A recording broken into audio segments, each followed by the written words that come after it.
Terima kasih. Assalamualaikum warahmatullahi wabarakatuh.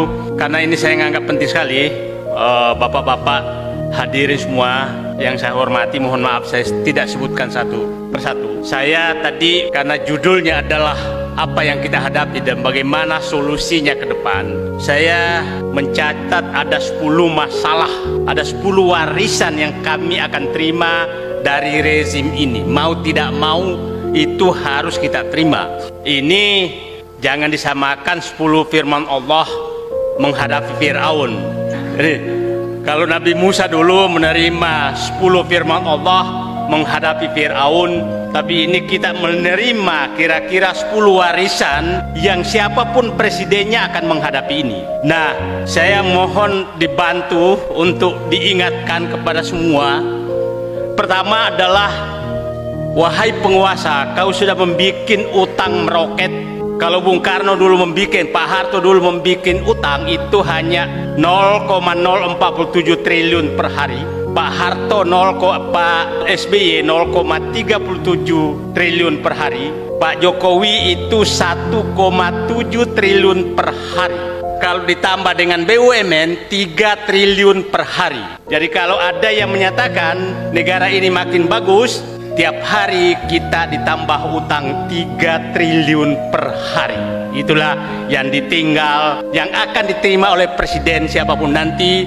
Dan perkiraan saya, utang kita ditambah BUMN kira-kira akan sampai 2024 mungkin sekitar 16 sampai 17 ribu triliun. Itulah utang. Yang kedua adalah, rezim ini telah memindahkan kekuasaan dari rakyat kepada oligarki. Itu yang sangat prinsip. Rakyat tidak lagi bisa sebagai penguasa karena semua bisa dibayar dan dipecah belah. Jadi tadi utang, yang kedua penyerahan kekuasaan dari rakyat kepada oligarki, dan yang ketiga adalah korupsi, kolusi, dan nepotisme. Tidak tanggung-tanggung kalau Pak Harto 30 tahun baru berani memunculkan anaknya sebagai calon menteri. Kalau ini hanya 3 tahun sudah muncul anak dan menantu. Hebat. Jadi memang kolusi dan nepotisme maju dengan pesat. Yang keempat adalah infrastruktur yang mangkrak dan tidak layak. Itu kita akan terima sebagai warisan yang sangat berat. Tidak mangkrak dan tidak layak itu akan banyak sekali terjadi. Bandara, jalan tol, pelabuhan, dan lain-lain akan kita terima dan kita akan menyicil utang tersebut. Kita sudah merasakan dengan kereta api cepat, maka harga tiket kereta semua naik. Dan itu juga akan terjadi di tempat-tempat lain, nanti akan naik semua karena beban utang yang sangat besar. Ya, beban beban daripada infrastruktur yang mangkrak itu, karena setiap mangkrak maka dibebankan ke yang lain. Yang kelima adalah hancurnya kohesivitas sosial. Tadi yang dipecah belah selalu adalah umat Islam, dan itu sedang dihancurkan. Siapapun yang tidak menjilat penguasa maka dicap radikal, kadrun, teroris. Itulah cap yang diberikan kepada orang-orang bukan penjilat. Mungkin saja nanti yang rombongan tadi yang datang dari Sumatera, dari Jakarta ke sini yang menemani Pak Gatot, ini istilah saya rombongan manusia-manusia bernyali datang ke Sumatera Barat. Mungkin saja pulang bahwa inilah rombongan manusia kadrun.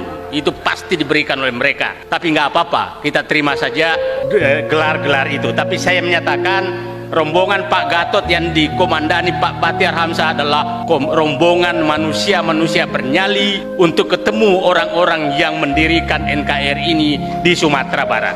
Yang keenam adalah ketidakadilan. Ketidakadilan ini sangat nyata dihadapi oleh kami.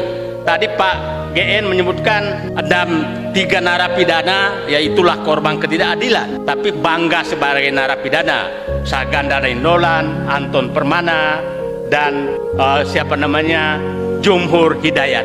Itu tegak menghadapi, dan itulah kita pahami betul hari dan jam yang sama mereka dicokot untuk dibawa masuk ke penjara.